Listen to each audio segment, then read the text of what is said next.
Bismillah ar-Rahman ar-Rahim. This is the fourth discourse of Futooh Ghaib, book written by Sayyid Abdul Qadir Jilani, Rahmatullah Alaih. And the topic of this discourse is on spiritual death. The Shaikh, may Allah be well pleased with him and may he grant him contentment, said, when you die to the created world, you will be told, Allah have mercy on you. Now, die to the created world, that die from everything in the world, but live in Allah subhanahu wa ta'ala, means that live in Allah subhanahu wa ta'ala's decree, live in Allah subhanahu wa ta'ala's pleasure, and live according to the commandments of Allah subhanahu wa ta'ala. So be pleased with Allah, whatever He gives you and in whatever He has commanded you in form of Sharia. So when you die to the created world, you will be told, Allah have mercy on you.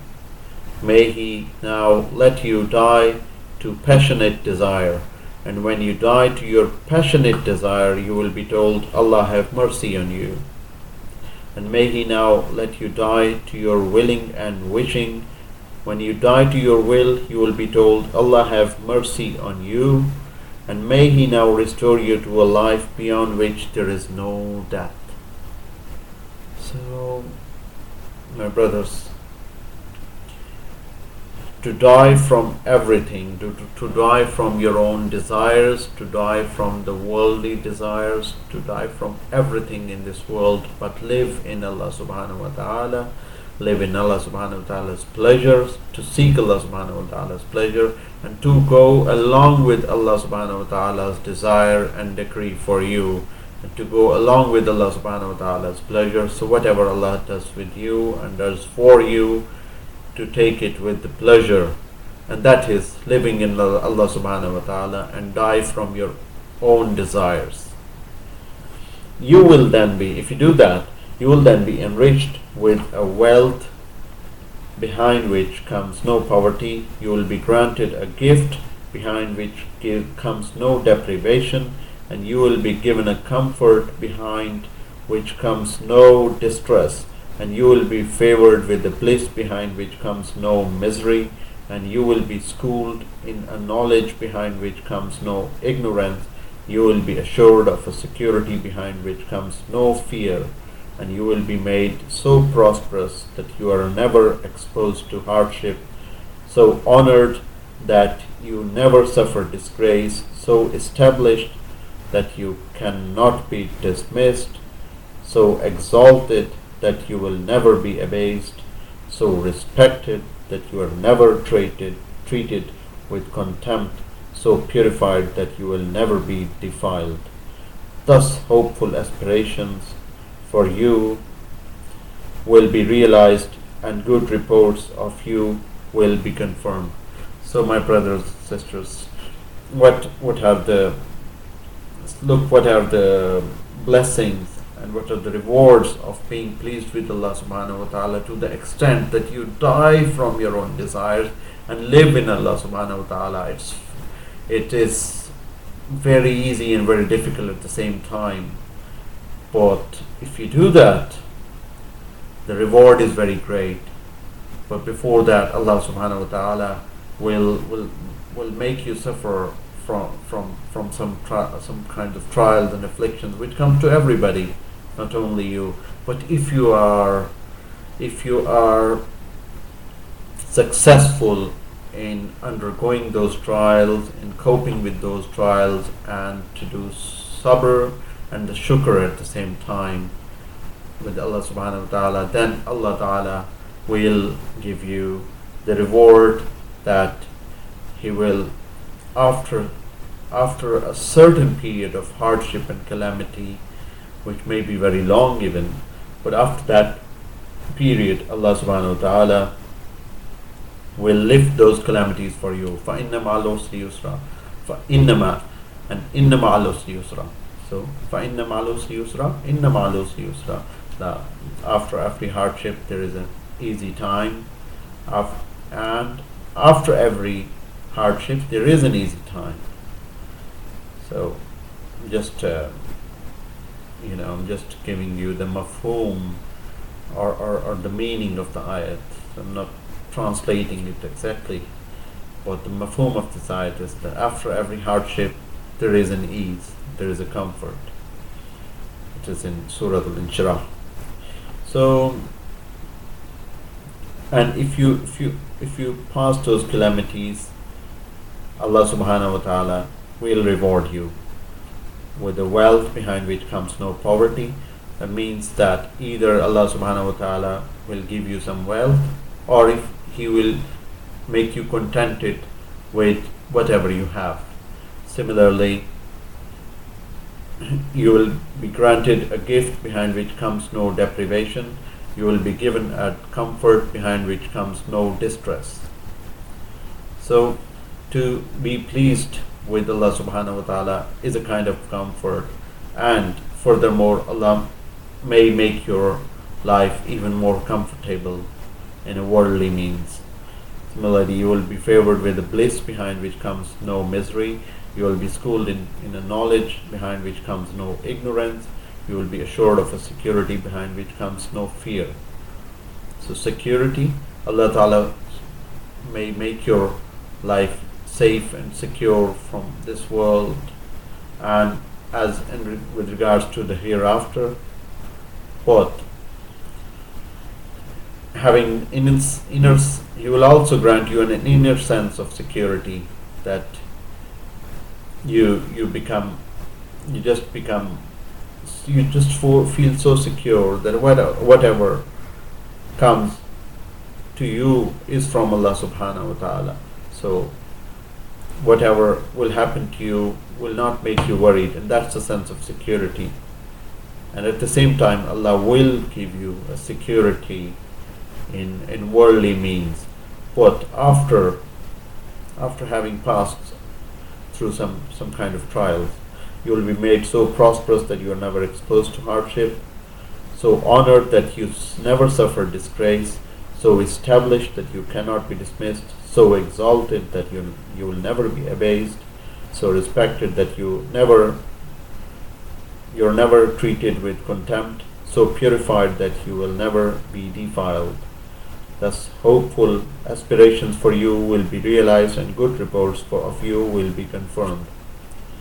And you will become a philosopher's stone, and therefore almost imperceptible, so distinguished that you have no match, so special that you have no peer, so unique that you are one of a kind, singular and unpaired, a total mystery and an absolute secret. So these are all kinds of rewards that Allah subhanahu wa ta'ala gives to a believer if the believer is successful in coping with all the hardships with thankfulness and with patience, and he is good with the people in terms of serving the people in this world, and not having any kind of kina, hasad, jealousy, envy, or enmity in his heart for anyone. That's the reward for that.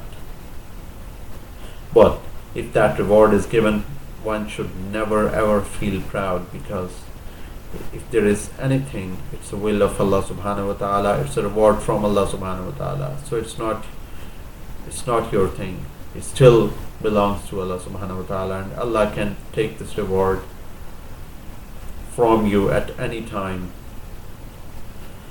and even without any notice. So if Allah subhanahu wa ta'ala rewards you with anything, be even more thankful to Allah subhanahu wa ta'ala, be even more humble to people, and serve people even more than what you are doing. You will then be heir of every prophet, and you will then be heir of every champion of truth, that like the heir of Siddiq, and you will then be the heir of every messenger. and saintship or wilayat or al-wilaya will culminate in you, and toward you the Abdal will all incline.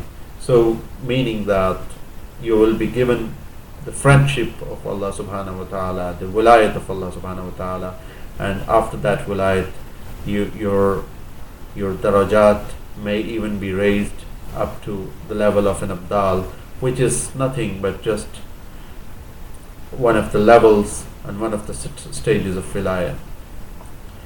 Ala inna awliya Allahi la khawfun alayhim wa la hum yahzanun. So it comes in Al-Quran that awliya Allah will not have any kinds of fear, and they will not be sad or anxious about anything.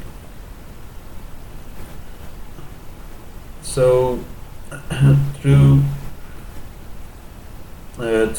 you anxieties will be dispelled. It is through you Allah will dispel people's anxiety through you. But who is the doer? Look at the doer. The doer is Allah subhanahu wa ta'ala, no one else. Through you rains will bring water and the crops will grow. Again, it is through you. So rain also comes through the cloud, or Allah subhanahu wa ta'ala also asks some angel to bring forward the rain, but the angel cannot do anything without will of Allah subhanahu wa ta'ala, and the crops cannot grow without will of Allah subhanahu wa ta'ala. So Allah says through you. It's not the wali has absolutely no powers. If something is visible to you, it is only through him, nothing else. The doer is Allah subhanahu wa ta'ala. One should remain very, very clear about that without Allah nothing can happen. Through you troubles and afflictions will be averted from people of distinction and common folk. How? That the wali may ask themselves, the people, this world, to remain patient, to remain in patience, like to remain patient, and to remain content and thankful to Allah subhanahu wa ta'ala, and in that way, and to make dua to Allah subhanahu wa ta'ala. And when people make dua to Allah subhanahu wa ta'ala, their troubles and afflictions will be averted. So it is, if it is anything, it is through a wali. It may not be through a wali, it can be directly from Allah subhanahu wa ta'ala as well.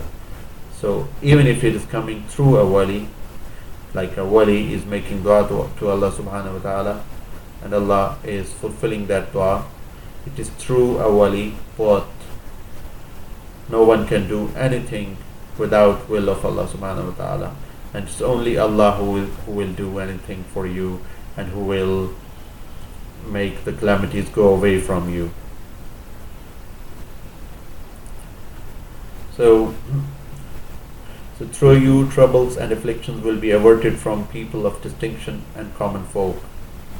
And even if you make dua to Allah subhanahu wa ta'ala, it's very, Allah subhanahu wa ta'ala will accept your dua as well. If you make the dua with the same trust, with the same belief, and with the same affection to Allah subhanahu wa ta'ala, why not Allah subhanahu wa ta'ala will accept your dua? So awliya, when they make dua, their dua is more acceptable only because their trust is more in Allah subhanahu wa ta'ala, and their affection, their love is more to Allah subhanahu wa ta'ala. So if you do that, and their belief is more in Allah subhanahu wa ta'ala, if these three things you do in your dua, even now, make dua with the same trust, and you can. It's not difficult. So make dua with the same trust and belief and affection, and Allah will certainly respond to your dua. There is no way that Allah subhanahu wa ta'ala will not accept your dua. Now Allah may fulfill that dua at a later stage, that's another thing.